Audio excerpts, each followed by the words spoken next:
ನಮಸ್ಕಾರ ಕನ್ನಡಿಗರೇ, ನಮ್ಮ YouTube channel like ಮಾಡಿ, ಕಮೆಂಟ್ ಮಾಡಿ, ಸಬ್ಸ್ಕ್ರೈಬ್ ಮಾಡಿ. ಇವತ್ತಿನ ನಿನಗಾಗಿ ಸಂಚಿಕೆ ಏನಾಯಿತು ನೋಡೋಣ ಬನ್ನಿ. ಇಲ್ಲಿ ಪದ್ಮಜ ಜೀವಂಗೆ ಬಾಯಿಗೆ ಬಂದಂಗೆ ಬೈದಾದ್ಮೇಲೆ ದೇವಿ ಅವಳನ್ನ ಕರ್ಕೊಂಡು ರೂಮಿಗೆ ಹೋಗ್ತಾಳೆ.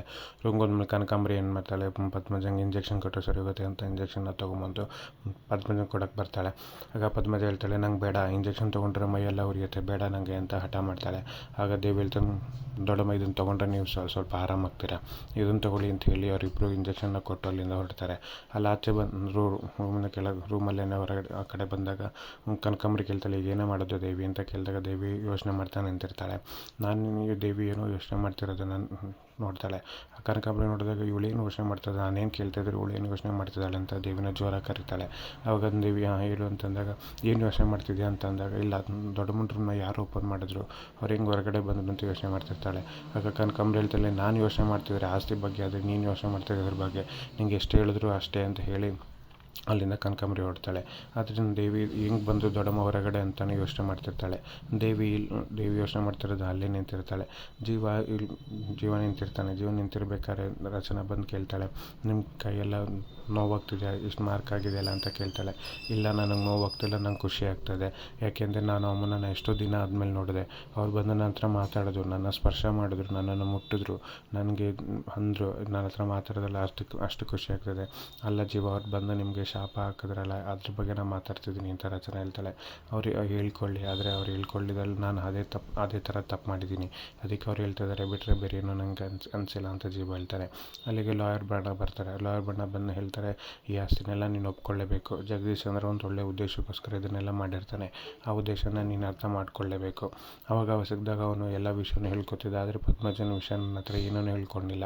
ಅದೇ ಒಂದು ಹೇಳ್ತಿದ್ದ, ಯಾವಾಗಲೂ ನನ್ನ ಹೆಂಡತಿ ಅಪಾಯದಲ್ಲಿದ್ದಾಳೆ, ಅವಳನ್ನ ಕಾಪಾಡಬೇಕು ಅಂತ ಹೇಳ್ತೀನಿ ಹೊರತು ಬೇರೆ ಏನೂ ಹೇಳ್ತಿರ್ಲಿಲ್ಲ. ಯಾಕೆ ಆ ವಿಷಯ ನನ್ನ ಹತ್ರ ಹೇಳಿಲ್ಲ ಅನ್ನೋದನ್ನು ಗೊತ್ತಿಲ್ಲ ನನಗೆ ಅಂತ ಹೇಳ್ತಾರೆ. ಇಲ್ಲ, ಮಾವ ನಮಗೆ ಮಾಡಿರೋ ವೀಡಿಯೋದಲ್ಲಿ ಇದನ್ನೇ ಹೇಳಿದ್ದಾರೆ, ನನ್ನ ಹೆಂಡತಿ ಅಪಾಯದಲ್ಲಿದ್ದಾರೆ, ಕಾಪಾಡ್ಕೊಳ್ಳೋ ಜವಾಬ್ದಾರಿ ನಿಮ್ಮದು ಅಂತ ಹೇಳಿದ್ದಾರೆ ಅಂತ ಹೇಳ್ತಾಳೆ. ಹಾಗಾದರೆ ಅವನು ಹೇಳಿದ್ದಾನೆ ಅಂತ ನಿಮ್ಮ ಕಣ್ಣು ಮುಂದೆನೇ ಇದೆ, ಇದು ನೀವು ಕಾಪಾಡ್ಕೊಳ್ಳೋದು ಏನು ಮಾಡೋದು ನಿಮ್ಮ ಕೈಲಿದೆ, ಹಾಗಾಗಿ ಈ ಆಸ್ತಿನ ನೀವು ಒಪ್ಕೊಳ್ಳೇಬೇಕು ಅಂದಾಗ ಜೀವನ್, ಇಲ್ಲ ನಮ್ಮಮ್ಮ ನಮಗೆ ಮಾತ್ರ ಬೇಕು, ನಮಗೆ ಈ ಆಸ್ತಿ ಯಾವುದು ಬೇಡ ಅಂತ ಕಡಾಖಂಡಿತು ಕಡ್ಡಿ ಮುರಿದಂಗೆ ಹೇಳ್ಬಿಡ್ತಾನೆ. ಇಲ್ಲಿ ರಾಣ ರೂಮಲ್ಲಿ ಕೋಪದಿಂದ ಸಿಟ್ಟದಿಂದ ಇರ್ತಾನೆ. ಆ ಸಿಟ್ಟಲ್ಲಿದ್ದಾಗ ಕಪಿಲಲ್ಲಿ ಬಂದು ಹಣ ಏನು ಮಾಡ್ತಿದ್ದೆ ಅಂತ ಕೇಳಿದಾಗ ರಾಣ ಹೇಳ್ತಾನೆ, ನಾನು ಕೊನೆಗೂ ಒಂದು ಬಂದು ಮೋಸ ಮಾಡೇ ಬಿಟ್ಟ, ಅವಾಗಲೂ ಮೋಸ ಮಾಡ್ದೆ, ಇವಾಗಲೂ ಮೋಸ ಮಾಡ್ದೆ ಅಂತ ರಾಣ ಹೇಳ್ತಾರೆ. ನಂಗೆ ಗೊತ್ತಿತ್ತು ಇದೆಲ್ಲ ಆಗುತ್ತೆ ಅಂತ, ನಾನೇ ಅಮ್ಮನ ರೂಮ್ ಡೋರ್ನ ತೆಗೆದಿಟ್ಟಿದ್ದೆ, ಅಮ್ಮ ಬಂದು ಎಲ್ಲನೂ ಮಾತಾಡಲಿ ಅಂತ. ಅದು ಹಾಗೆ ಆಯಿತು, ಬಟ್ ಆದರೂ ಪ್ರಯೋಜನ ಆಗಲಿಲ್ಲ ಅಂತ ರಾಣ ಹೇಳ್ತಾನೆ. ಅಲ್ಲಿ ವೈದೇಶ್ವರಿ ನಿಧಿಗೆ ಫೋನ್ ಮಾಡ್ತಾಳೆ. ನಿಧಿಗೆ ಫೋನ್ ಮಾಡಿ, ನಂಗೆ ಗೊತ್ತು ನೀನು ಮನೋಹರ್ನ ಮೀಟ್ ಮಾಡೋಕ್ಕೆ ಹೋಗಿದ್ದೆ, ಅವನ ಹತ್ರ ಮಾತಾಡೋಕ್ಕೆ ಹೋಗಿದ್ದೆ ಅಂತ, ಫೋನ್ ಅವನು ಕೊಡು, ನಾನು ಅವನ ಹತ್ರ ಮಾತಾಡ್ತೀನಿ ಅಂತ ಹೇಳ್ತಾಳೆ. ಆಗ ನಿಧಿ ಹೇಳ್ತಾಳೆ, ದೊಡ್ಡಮ್ಮ ನಿಮ್ಮ ಹತ್ರ ಮಾತಾಡಬೇಕಂತ ತೊಗೊಳ್ಳಿ ಫೋನ್ ಅಂತ. ನಾನು ಅವಳ ಹತ್ರ ಮಾತಾಡಲ್ಲ ಅಂತ ಮನೋಹರ್ ಹೇಳ್ತಾನೆ. ದೊಡ್ಡಪ್ಪ ನನಗೋಸ್ಕರ ಮಾತಾಡಿ ಅಂತ ನಿಧಿ ಕೇಳ್ಕೊಂಡಿದ್ದಕ್ಕೆ ವಜ್ರೇಶ್ವರಿ ಹತ್ರ ಫೋನಲ್ಲಿ ಮಾತಾಡ್ತಾನೆ. ಹೇಳು ಏನು ನಿಂದು ಅಂತ ಕೇಳಿದಾಗ ವಜ್ರೇಶ್ವರಿ ಹೇಳ್ತಾಳೆ, ನಾನಿವಾಗ ತುಂಬ ಬದಲಾಗಿದ್ದೀನಿ, ನೀನು ಮತ್ತೆ ಮನೆಗೆ ಬಾ ಮನೋಹರ ಅಂತ ಕರೀತಾಳೆ. ಅದಕ್ಕೆ ಮನೋಹರ ಹೇಳ್ತಾನೆ, ನೀನು ಬದಲಾಗದ, ನೀನು ಈ ಜಗತ್ತಲ್ಲಿ ಯಾರು ಏನೇ ಆದರೂ ನೀನು ಬದಲಾಗುವಂಥ ಹೆಂಗಸಲ್ಲ ಅಂತ ನನಗೆ ಚೆನ್ನಾಗಿ ಗೊತ್ತು. ನನಗೆ ಇನ್ನೊಂದು ವಿಷಯ ಹೇಳ್ತೀನಿ ಕೇಳು, ರಚನೆಗೆ ನಾನೇ ಅವನ ಸ್ವಂತ ಅಪ್ಪ ಅನ್ನೋ ವಿಷಯ ಗೊತ್ತಾಗಿದೆ.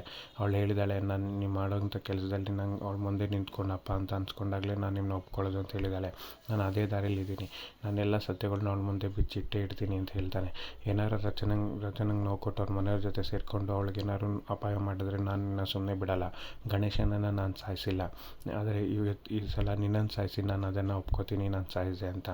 ನಿನಗೆ ಎಚ್ಚರಿಕೆಯಲ್ಲಿ ರಚನೆ ವಿಷಯಕ್ಕೆ ಹೋಗ್ಬೇಡ, ರಚನೆ ವಿಷಯಕ್ಕೆ ಹೋದರೆ ನಾನು ನಿನ್ನ ಸುಮ್ಮನೆ ಬಿಡಲ್ಲ ಅಂತ ಮನೋಹರ ವಜ್ರೇಶ್ವರಿಗೆ ಸರಿಯಾಗಿ ಹೇಳ್ತಾರೆ. ಅದನ್ನು ಕೇಳಿ ವಜ್ರೇಶ್ವರಿಗೆ ಸಿಡ್ಲು ಬರ್ದಂಗೆ ಆಗುತ್ತೆ. ಅಲ್ಲೇ ಕೂತ್ಕೊಂಡ್ಬಿಡ್ತಾಳೆ.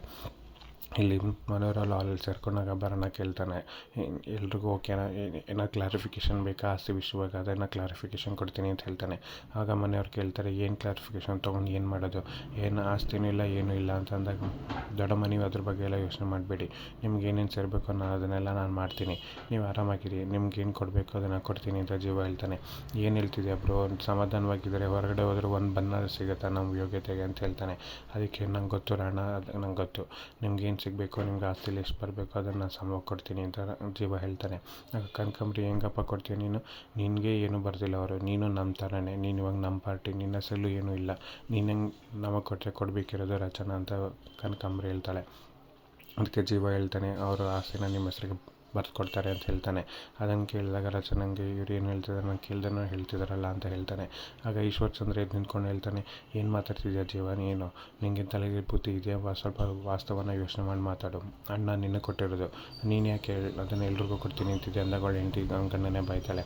ಆಗ ಕನಕಾಂಬರಿ ಇಲ್ಲ ಜೀವ ನೀನು ಮಾತಾಡು ಅಂತ ಹೇಳಿದಾಗ ಜೀವನ್ ಹೇಳ್ತಾನೆ, ಇಲ್ಲ ನನ್ನ ಹೆಂಡತಿ ನಾನು ಹೇಳಿದ್ರೆ ಕೇಳ್ತಾರೆ ಅಂತ ಹೇಳ್ತಾನೆ. ಆಗ ಕಪಿಲ್ ಹೇಳ್ತಾನೆ, ಏನು ಸೂಪರ್ ಸ್ಟಾರ್ ಸುಮ್ಮನೆ ಕೂತಿದ್ದೀರಲ್ಲ, ಏನಾರು ಮಾತಾಡಿ ಅಂತ ಹೇಳ್ತಾನೆ ಕಪಿಲ್. ಆಗ ಜೀವ ಹೇಳ್ತಾನೆ, ನಾನು ಹೆಂಡ್ತಿ ನಾನು ಏನು ಹೇಳಿದ್ರು ಕೇಳ್ತಾರೆ, ಹಾಗಾಗಿ ಈ ಆಸ್ತಿನೆಲ್ಲ ರಚನಾ ಅವ್ರ ಎಲ್ಲರ ಹೆಸರು ಬರ್ದು ಕೊಟ್ಬಿಡಿ ಅಂತ ಜೀವ ಹೇಳ್ತಾನೆ.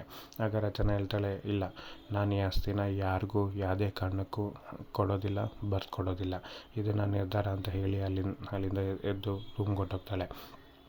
ಅವ್ಳ ನಿರ್ಧಾರನ ಕೇಳಿ ಜೀವಂಗೂ ಶಾಕ್ ಆಗುತ್ತೆ, ಯಾಕೆ ಇವ್ರು ಈ ಥರ ನಡ್ಕೋತಿದ್ದಾರೆ ಅಂತ. ರಾಣಂಗೆ ಎಲ್ಲಿರೋದು ಕೋಪನೂ ಬರುತ್ತೆ, ಹಾಗೆ ಶಾಕ್ ಕೂಡ ಆಗುತ್ತೆ. ಎಲ್ಲರೂ ಆಶ್ಚರ್ಯದಿಂದ ಇವಳು ಹೇಳಿದ್ದನ್ನು ಕೇಳ್ತಾನೆ ಅಲ್ಲಿ ನಿಂತ್ಬಿಡ್ತಾರೆ. ಜೀವ ರಚನೆ ಹತ್ರ ಮಾತಾಡೋಕ್ಕೆ ಅಂತ ಹೋಗ್ತಾನೆ. ಅವಳಿಂದ ಕೃಷ್ಣ ಮತ್ತು ಬಾಲನ ಹೋಗ್ತಾರೆ. ಆಗ ಬಾಲ ಕೃಷ್ಣ ತಡೆದು ಕೃಷ್ಣ ಉಳಿಸ್ಕೊಂಡು ಜೀವನ ಕಳಿಸ್ತಾನೆ. ಇಲ್ಲ ಬಾಲಮ್ಮ ನಾವು ಹೋಗೋರನ್ನ ನೋಡೋಣ, ಇಲ್ಲಾಂತಂದ್ರೆ ಅವರು ಈ ವಿಷಯವಾಗಿ ಜಗಳ ಆಡ್ತಾರೆ, ನಾವು ಹೆಂಗೂ ಖುಷಿಯಾಗಿದ್ವಿ, ಆದರೆ ಇವರಿಬ್ಬರು ಜಗಳ ಆಡೋದ್ರಿಂದ ಎಲ್ಲನೂ ಸರಿ ಹೋಗಲ್ಲ ಅಂತ ಹೇಳ್ತಾಳೆ. ಆಗ ಬಾಲ ಹೇಳ್ತಾನೆ, ಅವರು ಜಗಳ ಆಡೋಕ್ಕೆ ಹೋಗಿಲ್ಲ, ಮಾತಾಡೋಕ್ಕೆ ಹೋಗಿದ್ದಾರೆ, ನೀನು ತಲೆ ಕೆಡ್ಸ್ಕೊಬೇಡ ಬಾ ಅಂತ ಹೇಳಿ ಕರ್ಕೊಂಡು ಹೋಗ್ತಾನೆ. ಇಲ್ಲಿ ಜೀವ ರೂಮಿಗೆ ಬಂದ್ಮೇಲೆ ರಚನೆ ಕೇಳ್ತಾರೆ, ಯಾಕೆ ರೀ ನೀವು ಹಿಂಗೆ ಮಾಡಿದ್ರಿ, ನನ್ನ ಮಾತಿಗೆ ನೀವು ಫಸ್ಟ್ ಟೈಮ್ ಬೆಲೆ ಕೊಡ್ದಲೇ ಬಂದಿದ್ದೀರ, ನೀವು ಇಂಥ ಮಾಡೋರಲ್ಲ, ಹಾಗಾಗಿ ನಿಮಗೂ ಈ ಆಸ್ತಿ ಮೇಲೆ ಆಸೆ ಬಂದುಬಿಡ್ತಾ ಅಂತ ಕೇಳ್ತಾನೆ. ನಂಗೆ ಆಸೆ ಇದ್ದಿದ್ರೆ ನಾನು ಯಾಕೆ ರೀ ನಿಮ್ಮನ್ನು ಮದುವೆ ಆಗ್ತಾಯಿದ್ದೆ, ನಿಮಗೆ ಗೊತ್ತು ತಾನೆ, ನೀವೊಬ್ಬ ಸಾಮಾನ್ಯ ವ್ಯಕ್ತಿಯಾಗಿದ್ರಿ, ಅಂಥ ಸಮಯದಲ್ಲಿ ನಾನು ನಿಮ್ಮ ಮದುವೆ ಆಗಬೇಕಾದ್ರೆ ನಾನು ಇರೋಂಥ ಕೋಟ್ಯಾಂತರ ರೂಪಾಯಿ ಆಸ್ತಿನ ಬಿಟ್ಟು ನಾನು ನಿಮ್ಮಿಂದ ಬಂದೆ, ಈಗ ನಿಮ್ಗೆ ಅನ್ಸುತ್ತಾ ನಾನು ಈ ಆಸ್ತಿಗೆ ಆಸೆ ಪಡ್ತೀನಿ ಅಂತ ಹೇಳಿದಾಗ ಜೀವ ಹೇಳ್ತಾನೆ, ಸರಿ ಆಯಿತು, ಸಾರಿ ನಾನೇನೋ ಹೇಳಬೇಕು ಬರದಲ್ಲಿ ಹೇಳಿದೆ, ದಯವಿಟ್ಟು ಏನೋ ಅನ್ಕೋಬೇಡಿ ಅಂತ ರಚನೆ ನಂಗೆ ಹೇಳ್ತಾನೆ. ಇಲ್ಲಿ ಮನೆಯವರೆಲ್ಲರೂ ಇವ್ರೇನು ಇಷ್ಟೊತ್ತಾದರೂ ಇನ್ನೂ ಬಂದಿಲ್ವಲ್ಲ, ಏನು ಮಾತಾಡೋಕೆ ಹೋಗಿದ್ದಾರೆ, ಅವನೇನು ಮಾತಾಡ್ತಿದ್ದಾನೋ, ಇವಳೇನು ಕೇಳ್ತಿದ್ದಾಳೋ ಇಲ್ವೋ ಅಂತ ಯೋಚನೆ ಮಾಡ್ತಿರ್ತಾರೆ. ಆಗ ಕನಕಾಂಬರಿ ಹೇಳ್ತಾಳೆ, ಅಷ್ಟು ಈಸಿಯಾಗಿ ಅವಳು ಆಸೆನ ಬರ್ಕೊಡ್ತೀನಿ ಅಂತ ಹೇಳಿಬಿಡ್ತಾಳೆ. ಜೀವ ಹೇಳಬೇಕು, ಅವಳು ಒಪ್ಕೋಬೇಕು, ಅಲ್ಲಿವರೆಗೂ ಕಾಯಲೇಬೇಕು ನಾವು ಅಂತ ಕನಕಾಂಬರಿ ಹೇಳ್ತಾಳೆ. ಇಲ್ಲಿ ರಚನಾ ಜೀವಂಗೆ ಹೇಳ್ತಾಳೆ, ಅದೇನೇ ಕಾರಣ ಅದು ನಾನು ಆಸೆನ ಬರ್ಕೊಡಲ್ಲ, ಯಾಕೆಂದರೆ ಮಾವ ಇದನ್ನು ನಂಗೆ ಕೊಟ್ಟಿರೋ ಜವಾಬ್ದಾರಿ, ನಾನು ಇದನ್ನು ಜವಾಬ್ದಾರಿ ನಿಭಾಯಿಸಲೇಬೇಕು, ನಾನು ಬರ್ಕೊಡಲ್ಲ. ನಿಮ್ಗೆ ನಿಜವಾಗ್ಲೂ ಅನ್ಸುತ್ತೆ ನನಗೆ ಆಸೆ ಮೇಲೆ ಆಸೆ ಇದೆ ಅಂತ, ನೀವು ಹೇಗಿರಿ ಅನ್ಕೊಂಡ್ರಿ ಅಂತ ಜೀವನ್ ಕೇಳ್ತಾಳೆ. ಇಲ್ಲ ನಾನು ಒಳ್ಳೆ ಅವನಕ್ಕೂ ಕೊಡಬೇಕು ಅಂತ ಹೇಳ್ತಾಳೆ.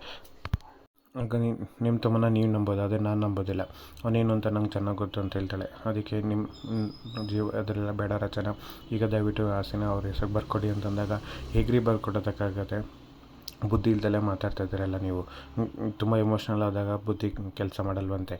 ಈ ಆಸ್ತಿಗೆ ನಾನು ಬರೀ ಗಾರ್ಡಿಯನ್ ಅಷ್ಟೇ, ಗಾರ್ಡಿಯನ್ ಅಂತಂದರೆ ವಾಚ್ಮನ್ ಲೆಕ್ಕ. ಈ ವಾಚ್ಮನ್ ಲೆಕ್ಕದಲ್ಲಿ ಇರ್ಬೇಕಾದ್ರೆ ನಾನು ಹೆಂಗೆ ಆಸ್ತಿನ ಅವ್ರ ಹೆಸರಿಗೆ ಬರ್ಕೊಡೋಕ್ಕಾಗತ್ತೆ. ಕೃಷ್ಣ 18 ವರ್ಷ ಆಗೋವರೆಗೂ ಇದನ್ನು ನೋಡ್ಕೊಳ್ಳೋಂಥ ಜವಾಬ್ದಾರಿ ಅಷ್ಟೇ ನಂಗೆ ಇರೋದು. ಕೃಷ್ಣ 18 ವರ್ಷ ಆದಮೇಲೆ ಅವಳಿಗೆ ಏನು ಬೇಕು, ಏನು ಮಾಡಬೇಕು, ಏನು ಮಾಡಬಾರ್ದು ಅಂತ ಅವಳು ಕೇಳಿರ್ತಾವೆ. ಆಸ್ತಿನ ಮಾರಬೇಕಾ, ಇಡಬೇಕಾ, ಕೊಡಬೇಕಾ ಅನ್ನೋದು ಅವಳಿಗೆ ಬಿಟ್ಟಿದ್ದು. ಇದರಲ್ಲಿ ನಂದು ಕೆಲಸ ಏನೂ ಇಲ್ಲ, ನನಗೆ ಬರ್ಕೊಡೋಂಥ ಅಧಿಕಾರನೂ ಇಲ್ಲ, ನಂಗೆ ಅರ್ಹತೆಯೂ ಇಲ್ಲ ಅಂತ ಹೇಳ್ತಾಳೆ. ಇದನ್ನು ಹೇಳಿದಕ್ಕೆ ಜೀವನೂ ಯೋಚನೆ ಮಾಡ್ತಾ ನಿಂತ್ಬಿಡ್ತಾನೆ. ಮುಂದೇನಾಗುತ್ತೆ ಕಾದು ನೋಡೋಣ.